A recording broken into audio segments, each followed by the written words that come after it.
افغانستان هشتمین کشور کوهستانی دنیاست. به طور میانگین 1900 متر از سطح دریا بالاتره و کوهستانی بودن این کشور دسترسی به خیلی جاها رو دشوار کرده و البته میلیاردها دلار گنج درون این کوه‌ها مدفونه، گنجی که نقشه اون فعلا دست طالبانه.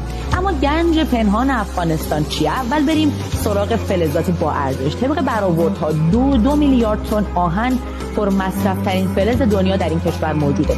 بذارید با مثال برج ایفل ملموس‌ترش کنیم. برج ایفل 324 متره و 7300 تن آهن توش به کار رفته.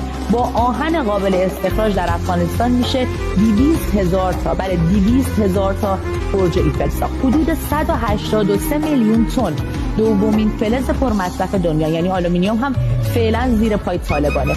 بیشتر از 12 میلیون تن مس، حدود 2700 کیلو طلای دست نخورده، 243 تن سرب و روی و مقدار قابل توجهی جیوه قابل استخراج زیر این خاک است.